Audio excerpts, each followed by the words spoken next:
Bismillahirrahmanirrahim. Assalamualaikum warahmatullahi wabarakatuh.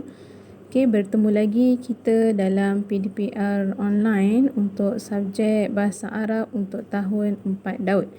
Jadi insya-Allah pada pagi ini antum akan bersama-sama dengan mukadimah untuk kita masuk tajuk yang baru, iaitu tajuk Al-Ismu Al-Isyarah. Okey, sebelum tu antum boleh ambil buku At-Taisir dan kita akan tengok pada muka surat 35 dan juga muka surat 43. Okey, antum boleh rujuk dalam buku At-Taisir. Baik, isim isyarah, kalau antum tengok pada peta minda yang mukadimah buat, terbahagi kepada dua, iaitu isim isyarah untuk lil qarib dan juga isim isyarah untuk lil ba'id. Lil qarib maksudnya untuk kita menunjukkan kata tunjuk. Isim isyarah adalah kata tunjuk untuk yang dekat, benda-benda yang dekat, orang yang dekat. Dan juga untuk lil ba'id ni adalah perkara ataupun benda yang kita nak tunjuk yang jauh. Okey, dan juga terbahagi juga kepada dua, iaitu muzakkar dan juga muannas. Kalau muzakkar, kita tengok contoh untuk yang dekat ataupun lil qarib, kata tunjuk bagi perkara ataupun benda yang dekat. Untuk lelaki kita panggil dia haza. Okey, kita panggil dia apa? Haza. Tapi kalau perempuan muannas kita panggil dia hazihi. Manakala untuk yang jauh kita panggil untuk muzakkar zalika dan juga pada muannas kita panggil dia tilka. Kan kalau kita tengok benda yang dekat kita akan panggil ini. Betul? Okey, kalau benda yang jauh kita panggil itu. Okey, itu adalah isim isyarah. Baik, seterusnya kita tengok contoh isim isyarah untuk lil qarib, iaitu kata tunjuk bagi yang dekat untuk muzakkar. Okey, boleh baca bersama-sama dengan mukadimah. Haza ma'un. Okey, ini air. Haza ma'un. Kenapa dia muzakkar? Sebab perkataan ma'un tu ada ta marbutah tak? Tak ada. Jadi apabila tiada ta marbutah, okey, dia masuk dalam muzakkar. Manakala contoh bagi muannas, hazihi mirwahatun. Kenapa dia masuk dalam muannas mukadimah? Sebab dia ada ta marbutah. Manakala untuk lil ba'id, benda yang jauh, kita ambil contoh zalika zujajun. Zalika zujajun. Itu kaca. Kan zujajun itu adalah kaca. Okey, manakala itu untuk muannas, tilka qumamatun. Itu sampah, kumamah. Okey, itu adalah contoh untuk muzakkar dan muannas, lil qarib dan lil ba'id.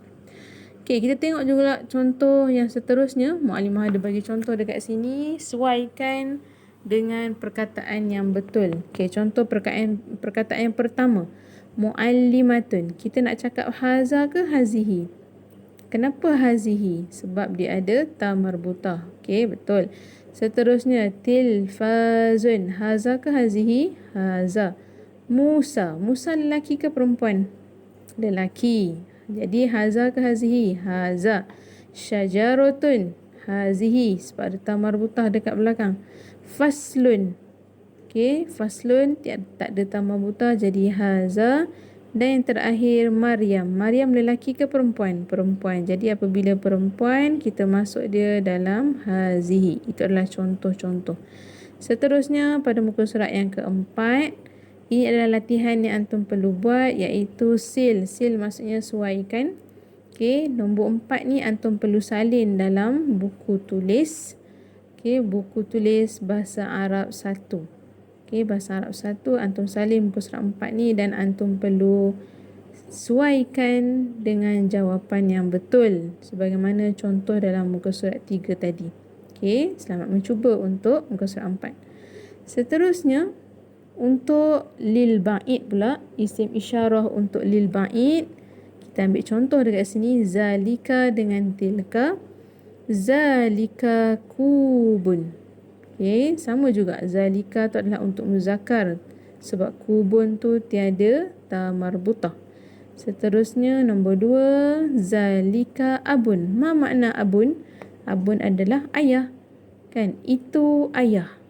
Kan kita tak cakap zalika ummun sebab kita kata abun tu adalah lelaki, jadi masuk dalam muzakkar. Zalika sahnun, nombor 3, itu pinggan.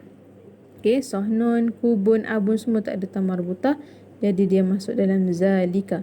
Manakala contoh untuk tilka kumamatun. Nombor 2, tilka waraqatun, ada ta marbutah dekat belakang, jadi dia masuk dalam muannas.